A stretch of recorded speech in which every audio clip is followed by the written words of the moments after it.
KP ari tekkinde posuji mon onon yidbe moftude e hutrade kopreji mon cadele mon ngasi halabi cerra ya Play Store wala Google Play mbada télécharger KP keba application ma posma tekka kopreje pofta KP ngande ko kanyum buri webde do e nder leydi Sénégal to banginel dugol kalis hay mbudo ay yobata tirade kalis hay mbudo ay yobata mbele KP ko don haadi mbien ala so tawi ko otoma jogida a ari station ngaji EDK a sodi gasoil do ponoda yobde ujunere kala ko temedde jeenay mbudu jobata walla nadda koy boutikaji amen low press kala ko codda jobirda KP ene jogi ko ustantuma to bangi nganyari posma walla ko jolof chicken codda fof ina jogi ko ene ustonoma KP ina tawe e nder réseau ji mum din station ngaji EDK gonde nder jokli Sénégal kala e kubal wat télécharger KP njeya horema njeya jawdima mbemna ngurdamma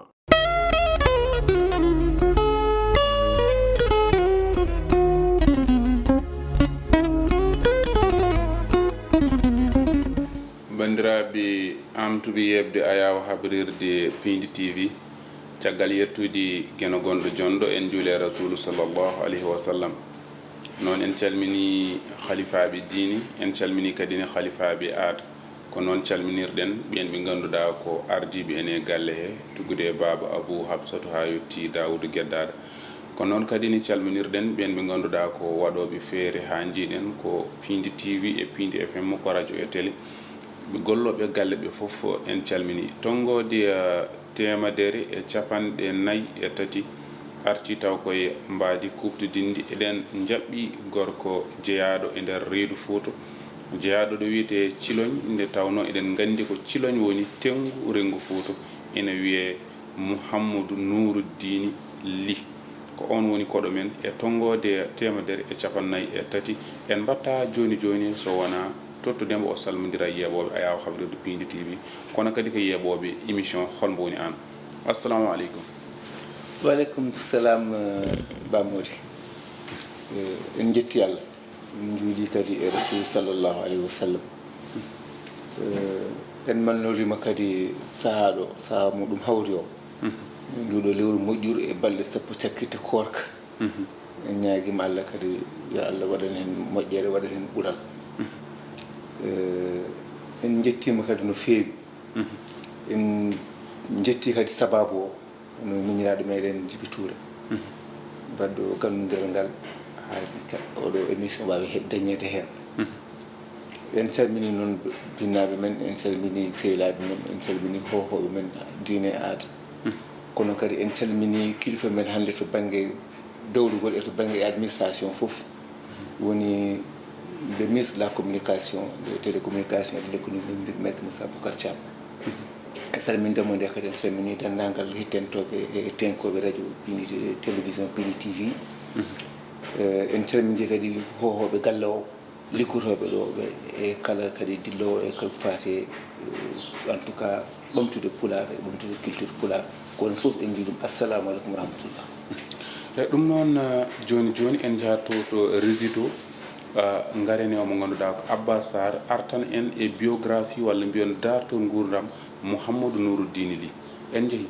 bandiraɓe musidɓe tedduɓe bandiraɓe yeeɓiyankoɓe Piindi TV émission mon Hol Mbo Woni Aan bo Bamodou yuɓɓinanta on e kala saaha jaɓɓoto hande ko Mouhamed Nouroudine LY. Mouhamed Nouroudine LY ko gorko mbo Ciloñ chargé de mission et conseiller spécial du ministre communication et télécommunication de l'économie numérique maître Moussa Bocar Thiam kanko Nouroudine LY o waɗi décroché baccalauréat makko en série D juillet 90-91 woni hitande makko arwaniri e nder université Cheikh Anta Diop e on saha o waɗanno ko science économique et juridique kono 93-94 o waɗi décroché diplôme 94-95 o heblini diplôme goɗɗo taw ko élémentaire en comptabilité 1998 kanko Nouroudine LY o waɗi centre de formation audiovisuelle modèle production régie 2002 o waɗi décroché diplôme goɗɗo taw ko en marco média Dreamwave caggal kayndo o waɗi créé site web on ɗon biyeteɗo computer college 2004 o heeɓi attestation de formation sur la gestion budgétaire, la comptabilité administrative, la comptabilité des matières. 2000 wadi formation en genre et plaidoyer en milieu rural par le cabinet et réalisation pour un développement global. Juillet 2009, au hibi attestation godo sur amélioration de la gestion des eaux usées municipales dans les villes côtières du Sénégal. Matam du 7 au 11 juillet 2009, du 7 au 11 juillet 2009. Août 2009, Hahande Kanko Nouroudine LY wadi participer et atelier goto mongandanda horema ko atelier de formation à la sensibilisation aux études environnementales, à l'élaboration et au suivi d'un plan de gestion environnementale sociale. Juillet 2010, au wati formation godo ko maîtrise d'ouvrage communal à la programmation, à l'exécution et au suivi de l'entretien du patrimoine communal. Novembre 2010, au wadi suivre formation sur la comptabilité du patrimoine et des matières. Juin 2004, juin 2008, au wani secrétaire municipal de la commune de Thioulogne. Et on sahanon, on va nous gérer, qu'on fait administration générale, on va nous assister le maire dans la préparation, le suivi et l'exécution du budget. On va nous assister encore maire dans la préparation, compte administrative, gestion du personnel communal. On va rien gestion service, technique communaux, maîtrise d'ouvrage local. On va chef de projet et on s'est améliorer le système de gestion des ordures ménagères de la commune. A handé que Kanko Nouroudine LY. Nouroudine LY ko projet badano de financé par DGL, Fellow USAID. Que Kanko wadi élaborer la gestion du projet de la création de la radio communautaire Salndo Fouto FM. En convention de coopération décentralisée entre la commune de Thioulogne, le conseil général de l'ARDE avec comme opérateur l'ADO. Que Kanko wono coordinateur du comité de pilotage pour l'élaboration du plan d'investissement communal. Juillet 2009, février 2021, au woni secrétaire municipal de la commune de Wouros. Et on sahakadi au gérant administration générale, on va nous assister maire de Golle Moudoum, mais également on va nous préparer le suivi et l'exécution du budget. On va nous assister maire et on va préparer compte administratif. Kanko kadi wono chef du personnel, gestion des services techniques communaux, maître d'ouvrage local, gestion et suivi, procédure, passation de marché, projet ADEM et PNDS. Woni chef du projet mobilisation et planification concertée pour la gestion des déchets et de l'environnement de la commune de Wourosko. Un projet a été financé par l'Union européenne. Kanko coordinateur du comité de pilotage pour l'actualisation du plan d'investissement communal de Wourosko. Bandra Moussibete Dubi Nouroudine LY Hadani de novembre 2020 à septembre 2022, on est assistant agent juridique de l'État, chef du bureau administratif et financier de l'agence judiciaire de l'État, ministère des Finances et du budget. Expérience associative de 1978, on est membre de l'association des ressortissants de Thioulogne. 1981, on est membre de l'association sénégalaise des amis de la nature. 1987, on est membre fondateur de l'association sénégalaise des protecteurs de la nature. 1990, fondateur de fondation de la jeunesse Makanou Kaleye. 1998, on est secrétaire général de Thioulogne, association développement rural, section de Dakar. Kanko Nouroudine LY, 1999 à 2004, on est secrétaire général association on Thioulogne. On est coordinateur comité d'organisation festival international 1998. 2002 2004 conseiller municipal de la commune de Thioulogne. 2004 2008 président du comité de santé de Thioulogne. 2004 2006 vice-président du comité de district sanitaire de Matam. 2006 2008 on est trésorier du comité de district sanitaire de Matam. 2005 2007 on est secrétaire général de la ligue régionale judo au Matam. 2014 2022 conseiller municipal de la commune de Thioulogne et président de la commission municipale planification développement économique local et promotion des secteurs d'activité économique. Ko on woni Nouroudine LY gorko mbo Thioulogne invité Ba Modi et émission Mon Mbo Woni Aan. Dum non tiagal Abbasar biographie o dartul gurnam nam ko tubak wiyer ko commentaire mbela do way min artande hen machallah comme day non. Alhamdulillah rabbil alamin min jetti Allah kadi ko neɗɗo dañi fof yo yettir jinnaɓe muɗum yettir Allah kono ton tan Ba Modi ko haala ko fof ala hen ko heewi woni hen tan ko waɗi barke kadi hen kadi ko arti e ko jiɗɗen ko eko gonɗen ko woni wonde ɓiɗɗo pulaar wonde ɓiɗɗo cilonnaajo e daraade kala kene ɗumta cilon kala heen ko arti ɗum eɗen jakori ko moƴƴere kala heen ko wonaa ɗum ko Allah foti yo won e gurdam men kono wonaa ko jinnoɗen ina hollira tigi e nder ko haali ko e dartol gurdam ɗam ɓuri amen ko heen welde fof ma ko ciloñ mbaɗɗa ɗum justement ɗum woni ko mbimi joni ko kala heen ko wonaa ko arti e ɓamtude cilon e nafde cilon e yaltinde fayide cilon e nder aduna he wonaa ko won jinnomi sabu min ala ko wonaa cilon so tawi a jibinama e wuro a mawni e wuro a waɗi école primaire maɗa e wuro Allah wallima a yeehi école aji mawɗi a arti kadi a liggitima e goɗɗon wuro mbiɗa wawi wiide hannde kala ko liggotomi to banggue administration piindi ndi en tout cas ko fuɗi koɗo cilon ɗo donc ko ɗon puɗɗoriɗen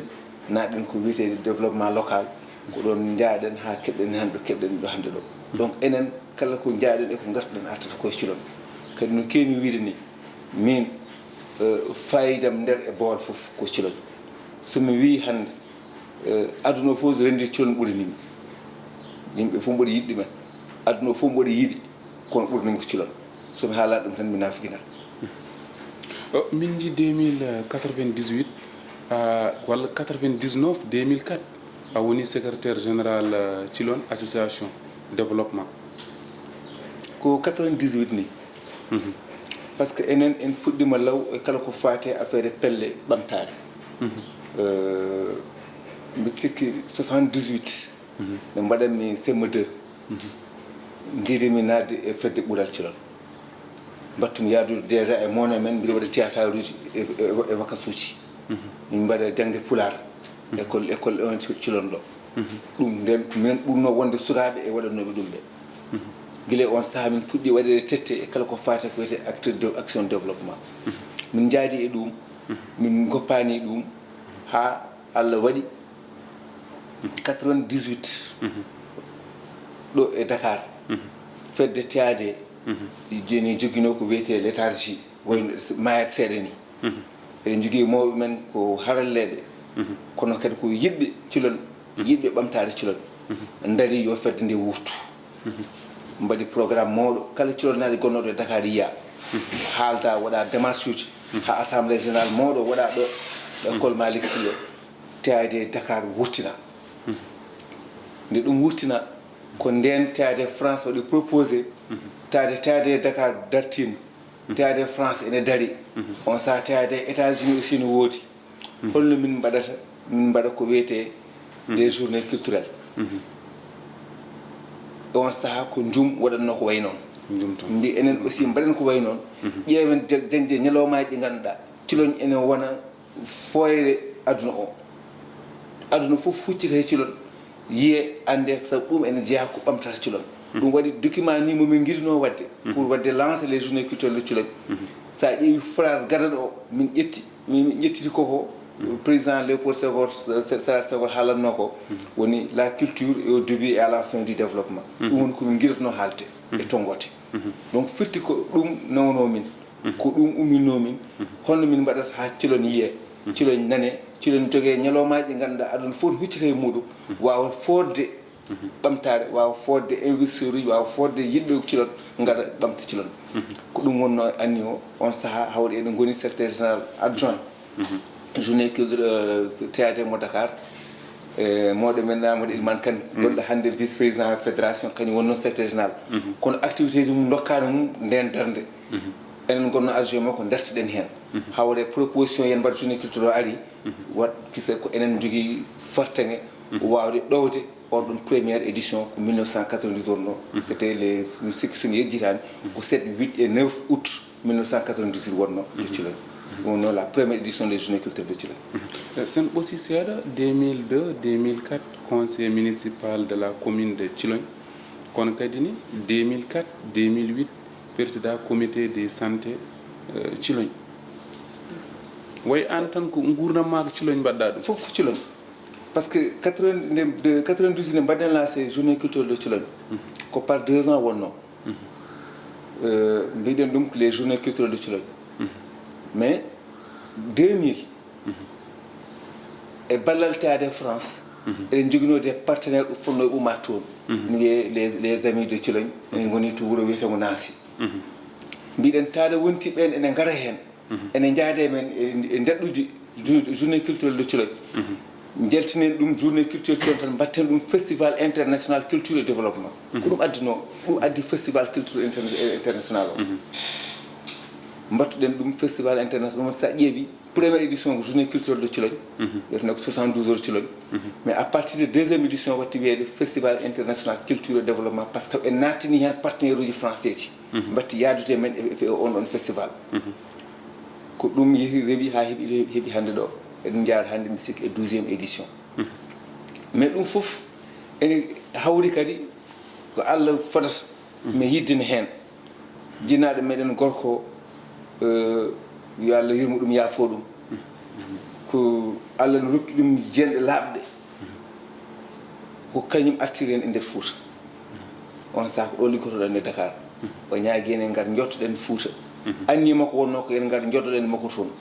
ɗoften mo par ce que kon aussi ko ho wuro ngo kanko wonno chef de village koolaɗo wuro ngo joguiɗo gueɗe kewɗe wuro ngo kono fuɗɗima mawnude omo yiiɗi goto sukaɓe makko ara jotto sara makko ɗum artirino en Fouta Allah haajani ko lebbi ɗiɗi mbaɗɗen makko e Thilogne o sanki donc ɗum waɗi min ƴettumi engagement taɗo waɗi ɗum minenne mi ruttotako mi jottoto e Thilogne par ce que ko artirimi ha ɗon Allah nayimo ko minenne ala sago mi joɗɗoto mi ƴeewa ɗum holko ɗum wonno ɗum joƴƴitinimi e Thilogne ɗum addi ko mbiɗa ɗo e joni ko tigui weeli min no feewi neɗɗo janggude e nder wuuro mum faama ko janggi ko arta e wuuro mum kono tan juin 2004 ha juin 2008 a woni joguiɗo kuɗol secrétaire municipal to Thilogne absolument hande so tawi eɗen mbawi ɓosde hande hol jangguito mo mbaɗɗa hen ngal ɗiɗo ko sen mbiɗen kaala ɗum gasata bon ɓeeto mo mbaɗɗa hen ɓeeto ngo ko hande ɓurmi jogade conviction en tout cas jogade hoolare wonde hay goto ɓamtata Fouta so wona sukaɓe Foutankoɓe kala cadre Thilonnajo walla cadre Foutanke so tawi ko waɗata ko omo wawi ruttade Fouta o waɗa ɗum toon o nafat Fouta o nafa hoore makko min mbiɗa andi waɗi ɗo saaha so tawi wiyama wonde neɗɗo ko docteur enen facteur Matam o wiyata ko waɗama sanctionné ene wayno ko goɗɗo ko boni omo nehe alors que wona noon foti waade donc ɗum noon ko enen cadre uji Fouta koye poti ittude ɗum furti enen poti jabde ruttade Fouta jangguino en jangguino en toon liggoyɗen toon hande docteur no wawi wonde toon jangguino no wawi wonde toon hay jangguino université wala hande no wawi wonde e nder Fouta par ce que hay institut supérieur uji hande nan guddita Fouta donc enen cadre uji Fouta en d' abord poti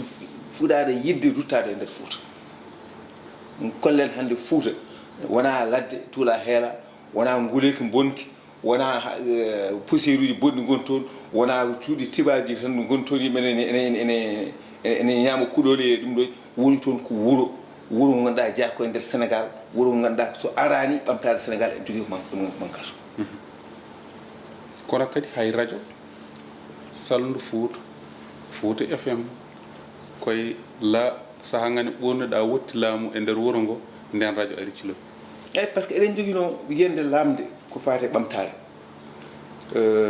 no garɗen d' abord enen ko ɓewɓe wonɓe e nder dowrugol politique en ɓooyi nadde hen waɗi mbiɗa joni 2002 en goni no conseil municipal nden koye sukaɓe ɓurɓe famɗude e nder conseil municipal Thilogne jeeyen nden koye saaha bammen Elimane Kane ɗum ko mawɓe mais koye ɓen gondunɗen ha gonɗen ɗum mais yiide en ɓamtare nde ko ɗum nanni en toon par ce que 2002 no gonɗen conseil municipal ken sukaɓe eɗen gari ken opposition en mbiyata londiɓe kono nde natɗen e nder he eɗen gondi hen e babiraɓe men hay sen gondano mabɓe yiyande politique pamɗen enen aɓe jiiɗi wuro ngo aɓe jiiɗi ɓamtare wuro ngo kono gandal mabɓe e peut être que heblo mabɓe rokkani ɓe ɗum mbimi min sey mi lundot tan pour yomi wonto ɗo ɓe goni ɗo est ce que ene jari est ce que fotani min rutto e ko yardude mabbe mi wallondire mabbe e nder yende be jogi min bamta ci lon ko dum addini mi 2002 2004 gonmi conseil municipal mais hawre maire ni jogi problème secrétaire municipal mais comme bodo jogi no niveau waado wonde dum kaldum e babam ilman ngoppumi conseil municipal o ngal mi ittimi secrétaire municipal o gondumi mako pour min jaari min liggomi wuro ngo parce que min wonano wadde opposition tan ummino kam umminimi ko bamtaade wuro ngo ko nafata wuro ngo secrétaire municipal o gonden hen ko tawden don ko c'est vrai wonno wano mais Allah walli en kam e nder duubi joy wodi ko heewi ko mayluden hen administrativement on ko heewi ko badden don ha dum wadi première convention de coopération décentralisée mo mérite lon dañi avec le département de l'Ardèche ko enen gaddi dum do no wuro ngo ko dum addi radio Cilon hande so wiyama Saldu Four FM koy on don programme daña koy on don coopération décentralisée daña njabanten joni ko sen biyen ka don tan en diwata hakkunde ma e ministre maître Moussa Bocar Thiam hono dum arti bon ko Allah ne wela foti yo won parce que ngandondirano 2009 kadi fof ari koy politique 2009 au niveau de Cilon min wonno ton secteur municipal mais mbodo haɗani mbiɗo continue jogade ambition ngaji am politique mbiɗo wondi e baba ilman kañum wondino on saaha koye Abdourahim Agni jogui parti biyetede parti de la réforme min wonno le responsable des jeunes au niveau de Cilon et même au niveau du département mais entre temps Abdourahim Agni yaadi e PDS mbaddi doggol mais doggol ngol wino ko kala wuro ngo ganduɗa ko PDS ɓuri jogade doole yo parti de la réforme rewa caggal muɗum kala wuro ngo ganduɗa ko parti de la réforme jogui doole PDS rewa caggal ɓe mbaɗa liste élection locale 2009 donc Cilon ko ɗum fonno wonde mais Baba Ilman felliti ɗo Cilon ɗo wasa wadde ɗum o wi kanko au niveau de Cilon taade o netti yidde hankadi o mawni omo woppa omo ɗacca PDS naaɓe ngar dow liste o yimɓe peere ndewa caggal men mais nden min en tant que jeune politique joguiɗo ambition mbi min wawi yabde ɗum taade min duuɓi joyi wonko liggimi mboɗo jogui won bilan mo mbawmi wadde hollude Cilon naaɓe mi wawi yabde ɗum ko nandira ko ɗum tan watte so woppi il faut que wonnoɓe e nder parti la réforme ɓe yarnoɓe caggal ɓe ɓen mbaɗe dokke kañumen e lawol wawa wonde hunde so wona tan kay yomin ndewa hen so min ha yonti omo woppa yo goɗɗo kadi ara min ndewa tan min continue tan wonde rewoɓe continue noon tan e wonde wekkoɓe mbaɗmi démissionné secrétaire municipal o mbaɗmi candidat mairie Cilon ko nden koye on élection d'ailleurs Cilon faati eko wiyete délégation spécial parce que yimɓe fof ne gandi on élection péripétitim no jaari mais mi ruttata koye ɗumen e juuti nde ɗum ɓenni en mbaɗi démissionné en tant que secrétaire municipal commune Cilon hankadi élection ɓenni politique ko saaha goto so gasi koye ligguey yimɓe payi Allah waɗi mairie Wourossogui en joguino probléme secrétaire municipal préfet Matam gonno ɗon on saaha o maire lumino daññoɗo mairie Wourossogui wiye Samba Siré Dia ko kañum arino woytomo wiide yiiɗi secrétaire municipal omi mbiɗa andi de won mo ganduɗa mboɗo hooli ɗum kañum wonno Cilon kono e nder politique haji he ko baddunoɗo e mabɓe woppi sa dañina waɗa feere pottama warta Wourossogui on so ari ne wawi walludema mbiɗo liggottuno aussi e fedde wiyetede ADM to banggue ko programme biyetede ɗo programme d' appui aux communes PAC e on saaha kadi même programme précole mi liggottuno e mabɓe ɓen aussi enen garno mairie Wourossogui ɓe tawi ɗon maire kessoynonoma programme uji fof ɗi tardi o woytiɓe tardini programme ji ko ala secrétaire municipal kanko maître Moussa Diop non nden wona ko nden ko Samba Siré Dia wonno maire pour te dire que so Allah ne foti hunde waɗa ɗo rewni ɗum kono on saaha min mi anda Moussa Bocar anda kam donc woni hakkude ko surtout ko confiance ko teddugal kono surtout ko goto amin fof jaɓande goɗɗo on compétence muɗum kono ko toon ɗum fuɗɗi min fuɗɗi koye 2009 de 2009 ha 2014 mbiɗo woni secrétaire municipal mairie Wourossogui nden Moussa Bocar ko conseiller municipal en tant que ciloñnajo gummi ciloñi Wourossogui woni secrétaire voilà mais on sa Moussa kañum ko conseiller municipal kono min jottodirani 2014 nde ari min jokkodirani kono koye nder fooɗi nduure ɗon jooɗoɗen ko ñiɓaɗiten jagguɗo accu ɗo goto hen fof yiiti goɗɗo ɗon goto hen fof andi goɗɗo ɗon goto hen fof jogui confiance goɗɗo ɗon nundal ma e golle ma gaccuma to min pellis liggoɗade min liggodima duuɓi kewɗi ala ko woni hakkude men so wona administration jogade mairie ndi mais Allah ne waɗa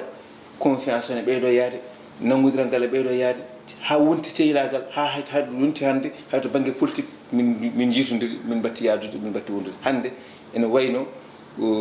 min e makko ko nattini wonde collaboration wonti cehilagal wonti miñiragal e moyniragal hande Moussa Bocar ko neɗɗo mo ganduɗa teddugal manggal ne hakkude men muɗum hande to administration to politique to gurdam haydara mi yahata komi haaldade muɗum haydara mi yahata komi famodirade muɗum en calmini maître Moussa Bocar Thiam beele kadi tawno ɗon ɗo golle ɗe e hande so tawi an tan aɗa waɗa ɓeeto an e hoore ma en tant que Mouhamed Nouroudine LY jooɗi ɗo wona maître Moussa Bocar Thiam holno ɓetirta golle mon hande en jogui ko heewi ko heddi kono ene waɗa ko heewi ko waɗa kadi 2014 Moussa Bocar nde ari en tant que maire de la commune de Wourossogui faade hande ɓamtade hewde dañama hen taɓande mawde waɗama ɗum noon ko jogade yende hesere jogade jaɓɓal kesal par ce que ɗum ko ganduɗa ko minen makko ndendi ɗum goto hen foof no joguino yidde mum e Fouta goto hen foof no joguino hoolare e conviction wonde ko sukaɓe fuutankoɓe mbawi liggade Fouta e ko politique min mbaɗato fotani wonde politique ko yomi min gon foti wonde ko politique yo Fouta won ɗum waɗi guila o woni min jaadi e dynamique momin goni o kala komin jahata ko yo Fouta ɓayto hande Wourossogui yimɓe fof jii no ɓeydori to banggue taliji to banggue programme uji ɗi laamu addata ɗum ko gonga ko laamu addi kono il a fallu caggal waɗa e darde politique lamde nde ne wawa fodde ɗum addu maître Moussa Bocar Thiam donc o dari darde politique lamde nde laamu ngu ne yiya heptina Wourossogui haalde ɗen gueɗe mbaɗa Wourossogui hande min jarata koye holno ɗum watte ha laaya e nder Fouta foof kala programme mo Fouta mo laamu ngu ƴetti poɗɗo yaade Fouta min poɗono min jaada hen ha ara e nder Fouta waɗa e nder Fouta ɗum waɗi hande sa yi programme uji muɗumen toon ko 2012 faade joni en jii tali baɗaɗo dugurne jum faade Bakel en jii Raneru faade Matam en jii hande yarteɗo Matam hande sa naati ko taliji partout ko programme Promoville sa ari Wourossogui hande e nder Wourossogui hewrum ko taliji partout ɗum ko programme Promoville hande sa naati Wourossogui tugande maccamɓe ha jettoɗa o fof ko courant ɗum fof ko programme uji mbaɗaɗi avec e ballal programme uji laamu c'est vrai mais ko d' abord ko darde ɓiɓɓe fuutankoɓe ɓe fuutankoɓe kalkini koye men ɓe o wawi addude ɗum fof hande hôpital nana waɗe e nder Wourossogui hôpital Matam nan ɗon hôpital Wourossogui o fuɗɗima naywude kono yimɓe goyti Moussa Bocar dari wi président hande hôpital Wourossogui o hiɗɗi wiya omo fewnite o fewnitamo ko 8 milliards Moussa Bocar waɗi hen darde muɗum waɗi hen yiyande mum yaadi hende honorable député Farba Ngom Macky Sall wi ahan min fewnita hôpital Wourossogui je préfère hande mi wattano hôpital kesso par ce que won karalle kesse garɗe wawa wattede hôpital timmata tan ko hôpital kesso mahe hande hôpital mo presque 24 milliards nana mahe au niveau de Wourossogui ko wona Wourossogui jeeyi ko région Matam foof jeeyi Matam foof jeeyi aéroport Wourossogui nan fewnite ɗum ko région Matam foof jeeyi mbiɗa wiɗni ko hay une partie de département de Bakel foof ko hen jeeya ko hen jeeyi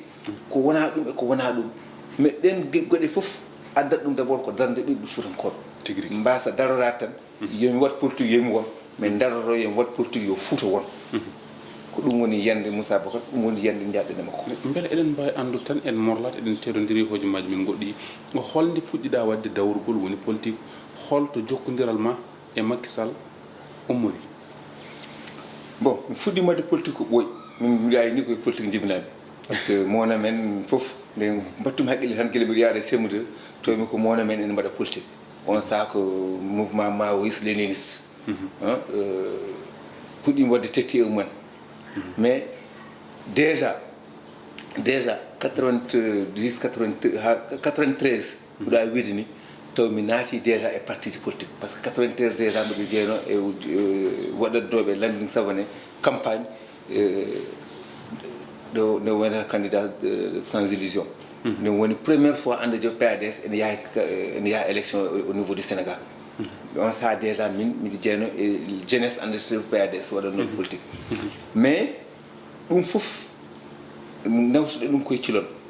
ɓuɗɗen dillin ɗum koye nder cilon ha Allah waɗi 2009 nde mbatten candidat men au niveau de Thiologne mbiɗen han kadi eɗen jiiɗi darnade koye men to banggue politique en natti wawde rewde hay goto mais enen en gon han kadi responsable koye meɗen jogoɗen yande men politique jogoɗen lawol meɗen politique 2012 entre élection premier tour et deuxième tour ko ɗo départ ɗo ene Macky Sall par ce que premier tour o en jaɓino yaadude e mawɗo meɗen Elimane Kane e yende muɗum mais deuxième tour o tawɗen véritablement Macky Sall lawol addugol yende addi nde eɗen mbawi yaadde muɗum ala nodduɗen ala mo kalduɗen ala biyo kañum foodi jungo men nani en e nder APR ko min yaɓɓi koyeɗam e on saaha yetti responsable uji innittunoɓe e nder APR e nder wuuro he wiɗi men wonde mbiɗo feliti hande arde liggorade Macky Sall mbiɗo yaade moɗon tigui jawten ko holno jiruɗa golle mawɗo leydi ndi ha tengti e mahadiji ɗi holno jiruɗa ɗum mbi sikki ko ɓuuti holliri ɗum addini hande sa ƴeewi leydi ndi politique ko wuli wuli ko fof opposition ko haalata ko fof a nanta ɓe jaara on banggue par ce que to banggue réalisation hande bila Macky Sall hay seeɗa ɓe men kaali ɗum ilfa men moɓe hande cettimu ɗum ko président Senghor waɗi ko Abdou Diouf waɗi ko Ablaye Wade waɗi sa rendini fof e 2012 faade hande Macky Sall waɗi ko ɓuri ɗum te ɗum ko gonne ganduɗa sa ruttima e deftere affaire développement Sénégal a yiyat ɗum aɗa wawi ɗum limtude fof koto banggue taliji nde minen mbiɗi siftorde de pont Sénégal 92 nden min jahano yeɓoyde ɗum tan wonno ɗo pont mo ganduɗa oto rewa less oto rewa dow pour min wonno ko min mbiyatno ko han kadi darga dari mais hande ɗo tumɗa Sénégal e Dakar fof c'est des autoponts partout tigui joni en yana 18 somi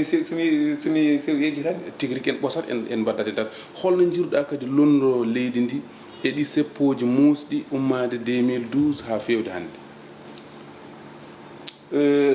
mboɗo sikki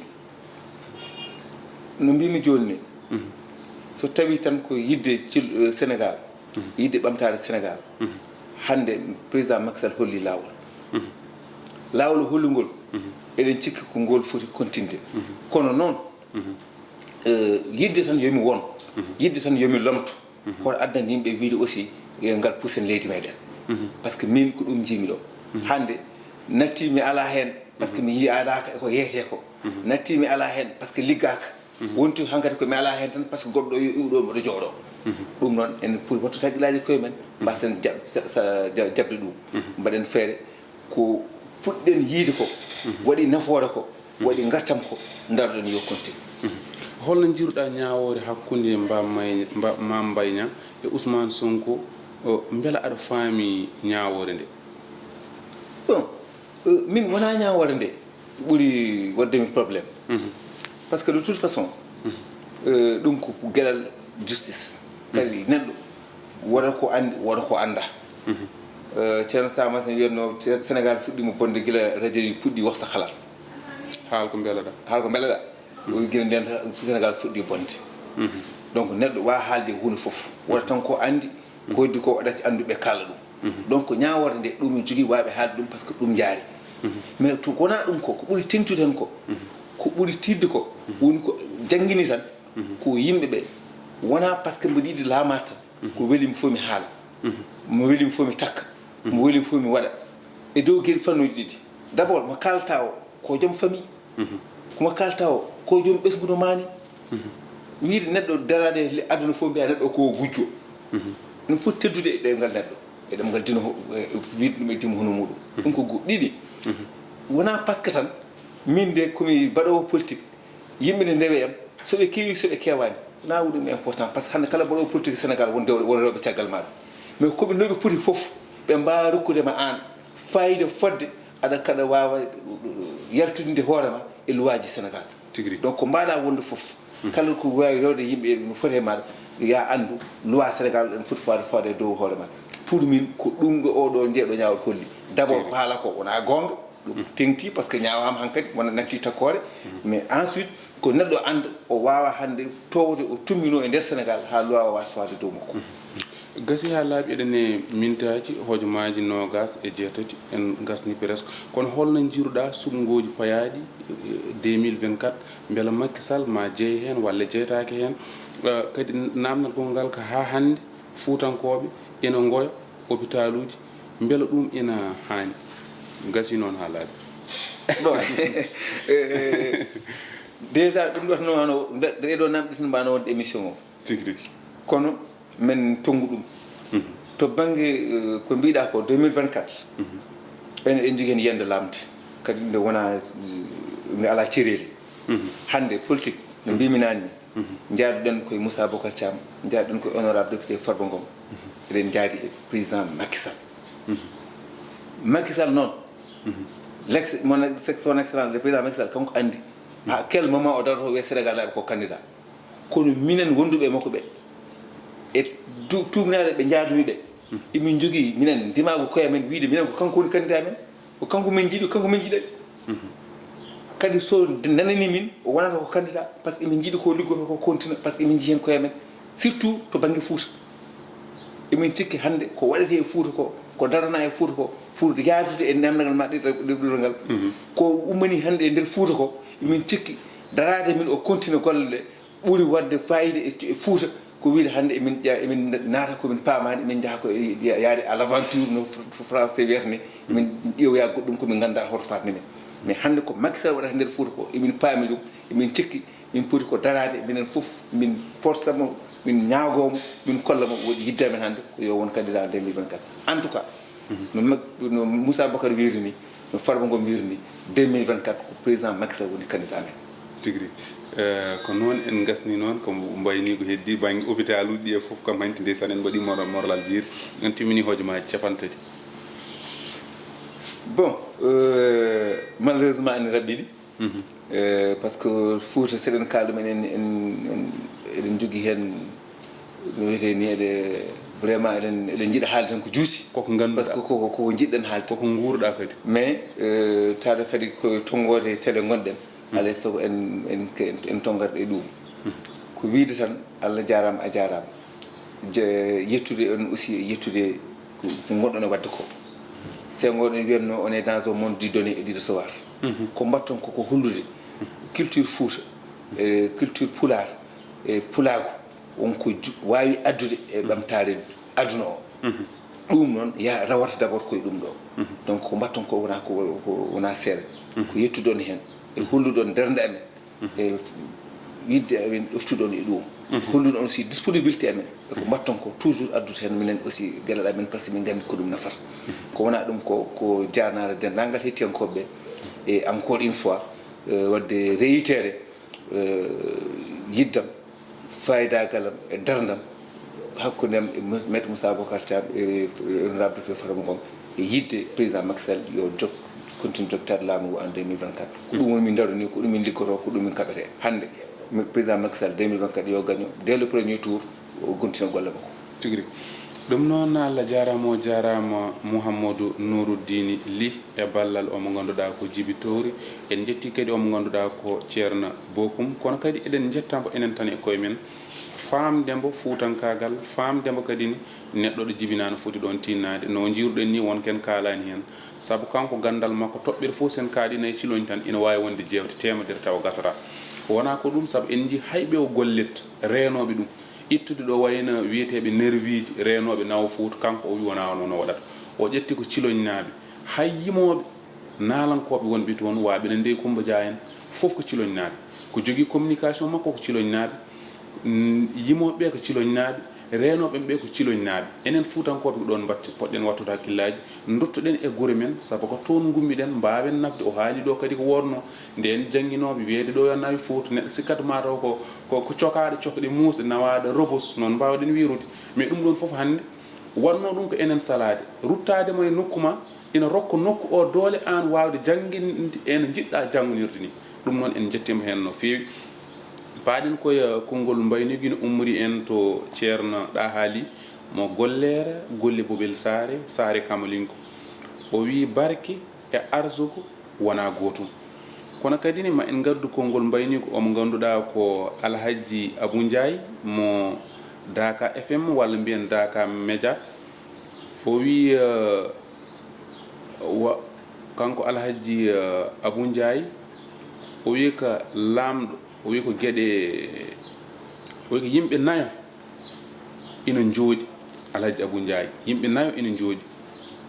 tiiɗɗo kewɗo jaam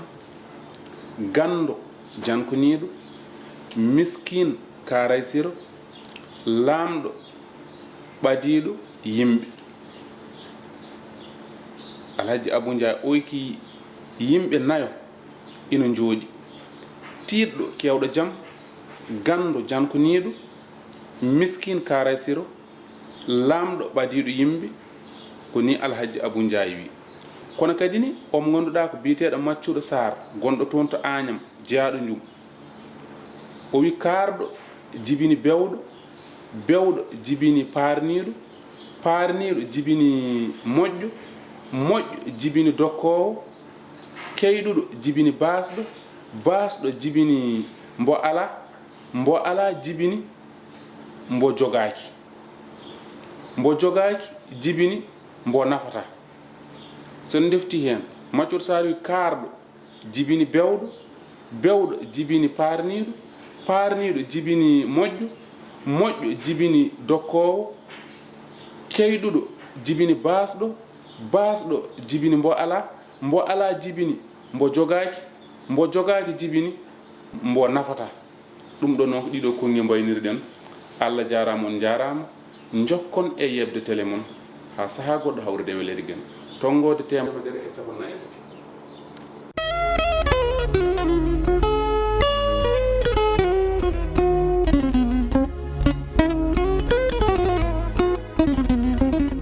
KP ari tekkinde posuji mon onon yidɓe moftude e hutorade kopreji mon caɗele mon gasi ha laaɓi ceerra ya Play Store walla Google Play mbaɗa téléchargé KP keɓa application ma posma tekka kopreje pofta KP gande ko kañum ɓuuri webde ɗo e nder leydi Sénégal to banggue neldugol kalis hay mbuɗo a yoɓata tirade kalis hay mbuɗo a yoɓata beele KP ko ɗon haadi mbiyen ala so tawi ko auto ma joguiɗa a ari e station ngaji EDK a sodi gasoil ɗo ponnoɗa yobde ujunere kala ko temedde jeenayyi mbuɗu joɓata walla natɗa koye boutikaji amen low press kala ko coɗɗa joɓirɗa KP ene jogui ko ustantuma to banggue gagnari posma walla ko jolof chicken coɗɗa foof ina jogui ko ene ustonoma KP ina tawe e nder réseau ji mum ɗin station ngaji EDK gonɗi e nder jokli Sénégal kala e kuɓal wat téléchargé KP jeeya hoorema jeeya jawdi ma mbemna gurdam ma